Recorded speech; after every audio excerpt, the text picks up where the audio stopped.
Hey everybody, welcome to Moyna Bass Fishes. I'm Jim Moyna, and I'm a professional bass fisherman who is about to embark on the beginning of the new season. Yes, it is that time tomorrow, January 23rd, which will be Tuesday. I will be leaving the North Country of northern Minnesota and heading to the first Bassmaster Open down on Lake Okeechobee. The tournament dates for that are February 1st, 2nd, and 3rd. We get 5 days to practice for that, so that is why I'm leaving now, so I can get in that full 5 days. Maybe spend one day on a different body of water just to test run everything, make sure everything's cool, which it should be. This boat, this Ranger Z519 that I've got, I put it into service in August of last season, and it's been working really good, so it's all set to go. Got it all loaded up with gear, got my camper loaded up, got the truck loaded up. We are all set to go. And that's quite a process, really, because I unloaded everything out of the boat, everything out of the camper, went through all my gear, touched pretty much everything more than once. Took some things out I didn't want, brought in some new things, and the goal is always to just get rid of some things I really don't need at the beginning of the year. And somehow by the time I put everything back in place, I'm still stuck in the same situation where every little storage compartment is stuffed with gear, whether it's the boat or the camper, everything's just stuffed. And so what that means is now when I go on the road, and I stop at a tackle store here, tackle store there, or order in a shipment somewhere. So I'll be accumulating more gear, and I'll have nowhere to put it. So next thing you know, I'll be like tripping all over it, and it's just the equipment thing. The equipment's a never-ending challenge of keeping that in order and straightened out.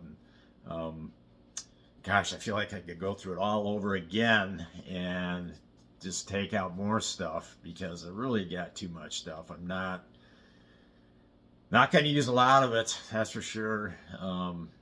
Even if I get on that type of a bite, there's just some stuff I really don't need to have with me. So it is what it is. Oh shoot, I hate saying that. That phrase, "it is what it is." I do not like saying that because that's an acceptance that you have no determination of your own fate. And so I can't believe I just said that, but it seems like I'm hearing that from everybody nowadays, and it's not is what it is.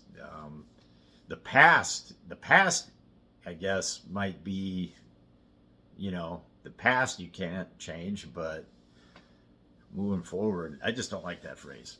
So anyhow, aside, let's back to the topic here. So we're gonna get in the truck tomorrow. I've got 4 stops to make in Minneapolis, St. Paul. One is at Blackfish. They got some new rain suits for me, some new sunwear, and maybe a hoodie or two. So I got to pick that up. That's exciting to get that new. I'm really excited to check out this rain gear they got.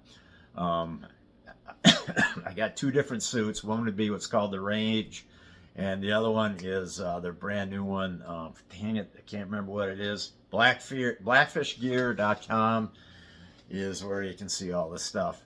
The other thing, then I got to stop at All Terrain Tackle, and which is the same building as Blackfish.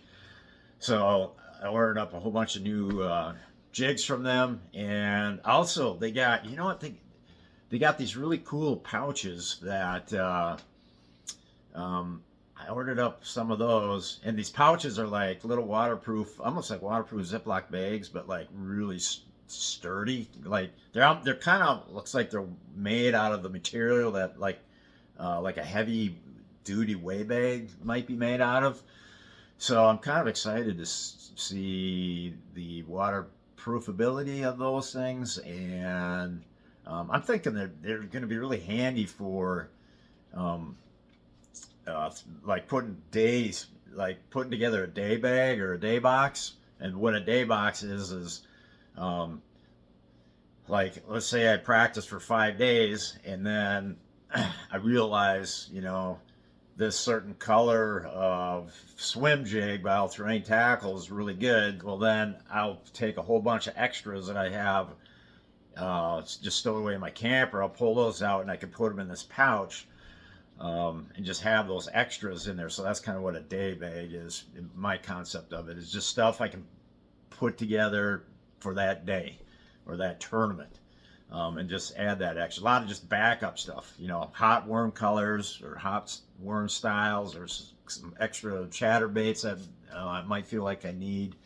I can throw them in these all-terrain pouches, and I mean, I think that's gonna be a really cool thing. So there's probably a lot of uses I hadn't even thought of, because I have one right now, but I ordered nine more. So kind of excited to add those into the organizational strategy that I do. And to be a pro fisherman, you have to be really. I mean, I feel like I have to be really organized. I got to know where everything is in my boat, everything in my camper. You want to be able to just go right to, let's say you get bit off by northern pike, you want to go right to your spot in your boat to retie exactly what you just had on. Make it quick, make it efficient, know where everything is. So these all-terrain tackle pouches, kind of need them. I'm feeling. I think they're going to do me well. So, and then plus I ordered a whole bunch of all-terrain tackle jigs. They got a new finesse swim jig, so I ordered a whole bunch of those, and ordered some time-tested all-terrain tackle football jigs, some time-tested AT jigs, and what else? I don't know, a few. Yeah, they got a new net head, jig head, so I ordered some of those to go along with all the other all-terrain stuff I have. I mean, I got tons of the old swim jigs. I still have a ton of football jigs, rock jigs,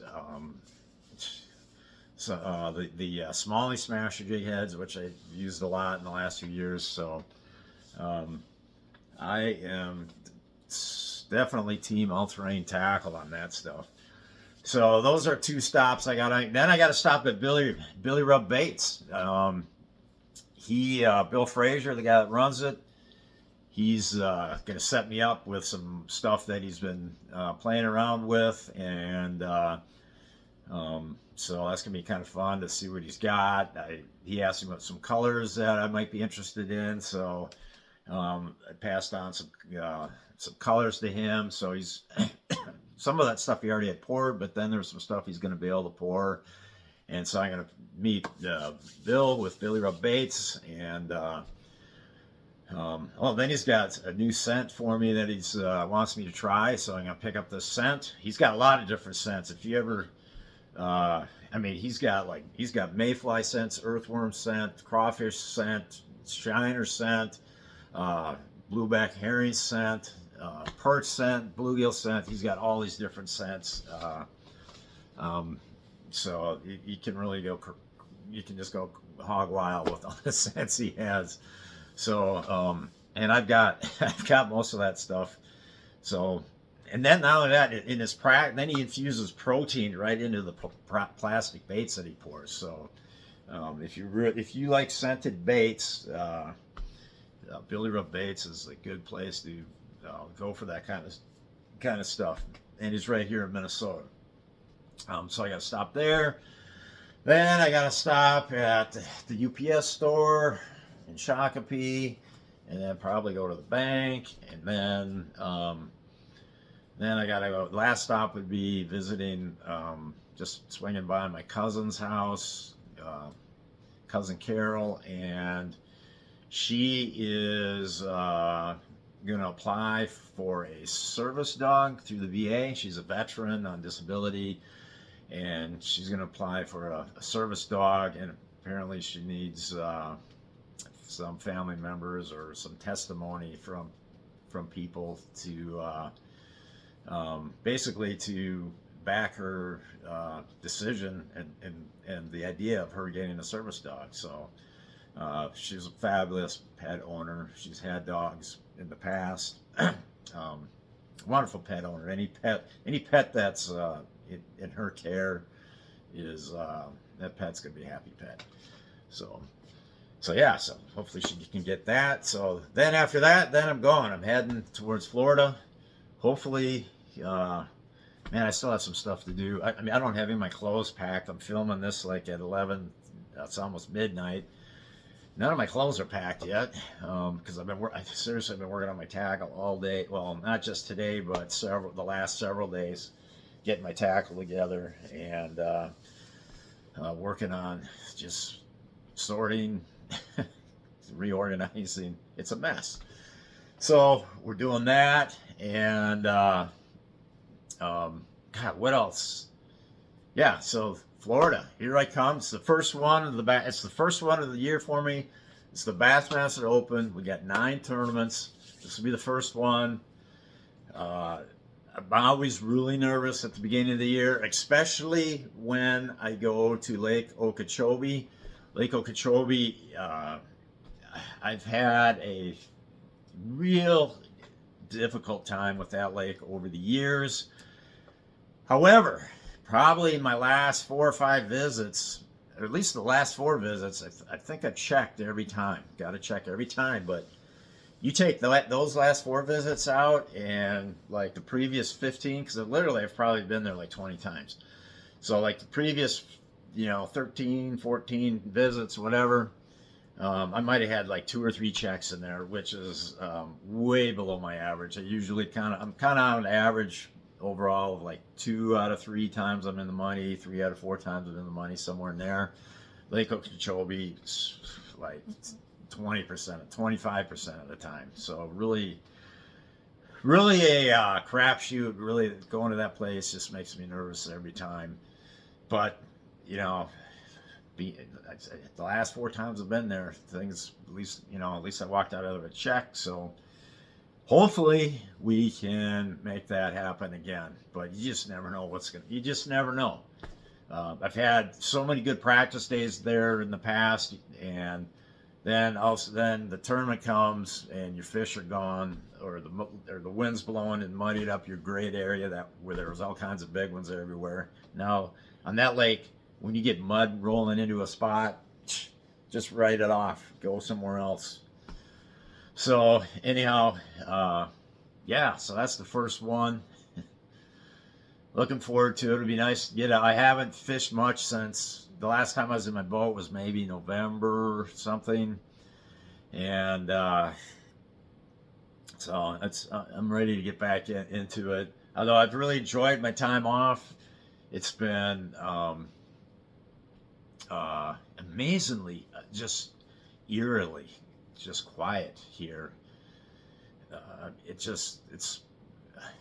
I mean, really quiet. I did hear I don't know if I heard wolves last night, straight across the bay here on the other shore, or back in from the shore a little ways. I don't know.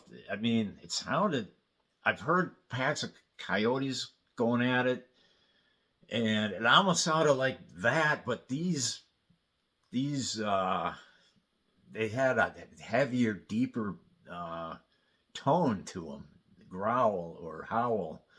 So it's almost like maybe it might have been wolves instead of coyotes this time. So, and I don't see many coyotes around here. I'm sure they got to be coming through from time to time, but I don't know, wolves.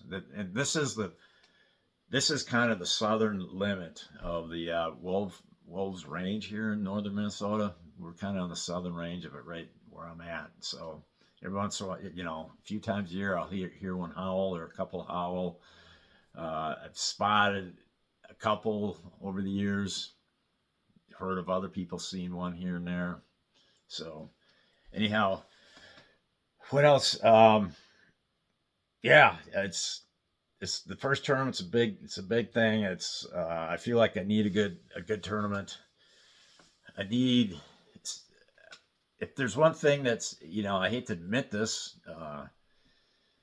the motivation factor, I'm not as highly motivated right now as I feel like I should be. Don't know why that is. There's, I really don't know why. I could speculate about it, but that's just that's just where I'm at with it right now. So doing well in the first tournament would maybe give me the kickstart, maybe boost me what I need. But I'll say this: I'm going to put in the work. I'm going to put in the time. I'm going to put in the effort, and so all that's going to be there. That's going to be in place. I'm not going to be shying away on that kind of stuff. So, but just the I don't know. It just the level of excitement, the motivation. It's just isn't at. It's not at the level where I've seen it the last few years. So, and I don't know why that is. But we'll, this. I think when I get there, that's all going to change. I mean, once I get there, it's kind of exciting because just getting ready for this trip is just stressful because getting everything together and trying to just get everything in your life in line so you can go for an extended period. Um, so there's just kind of some stress along with that. So, but once I get there, and I do know this is always whatever I start at, whenever I leave here from Minnesota, whatever motivational level I have when I leave here, by the time I get to my first tournament of the year, once I get to Florida, or sometimes when we start in Texas, um, there is that excitement of being there. So we'll see if I got a feeling that'll kick in, but we'll see. So anyhow, it is the eve of this me leaving this lifestyle I've lived the last few months was very very laid back, very chill, very mellow. I mean, I did go out of town a couple times, um, just to hang out with friends, but but even then, that was kind of mellow and fun and relaxing. And but the hype is upon me, and I know what the hype is. The hype is it's just there's a certain intensity that I have to ramp up into it. I just can't just flip a switch on like that. That doesn't work that way because things are going to get intense. My life is going to it's just a whole different gear, whole different level where I'm going to be at. I've been just living a cushy life, a very solid life of solitude here. It's so quiet around here. I mean, very quiet, and just I've really been working on and exploring different parts of uh, just places where I normally don't go in my head. So that's been kind of interesting. But anyhow, let's just cut it at this. And you're going to be seeing a lot more of me here because now that the season started, we're going to be posting more of these videos, posting more stuff on Facebook, and just trying to, I don't know, just kind of showcase who I am, what I do, and hopefully you find some entertainment in it, and hopefully you find some education in it. So there. I'm 58 years old. I've been at this a long time. I'm one of the older guys on the trail now. And I'm not going to let these young guys, I'm not going to let them beat me down. No way. No way. No way. That's kind of my theme. Okay. That is my theme. My theme is I'm not going to let these young guys beat me down. There's just, I just got to prove to them. There's too much fight in some of us old school dudes. Too much fight, too much pride, and too much stubbornness, maybe too. But they're gonna have to catch their fish because I'm gonna be catching mine. Over.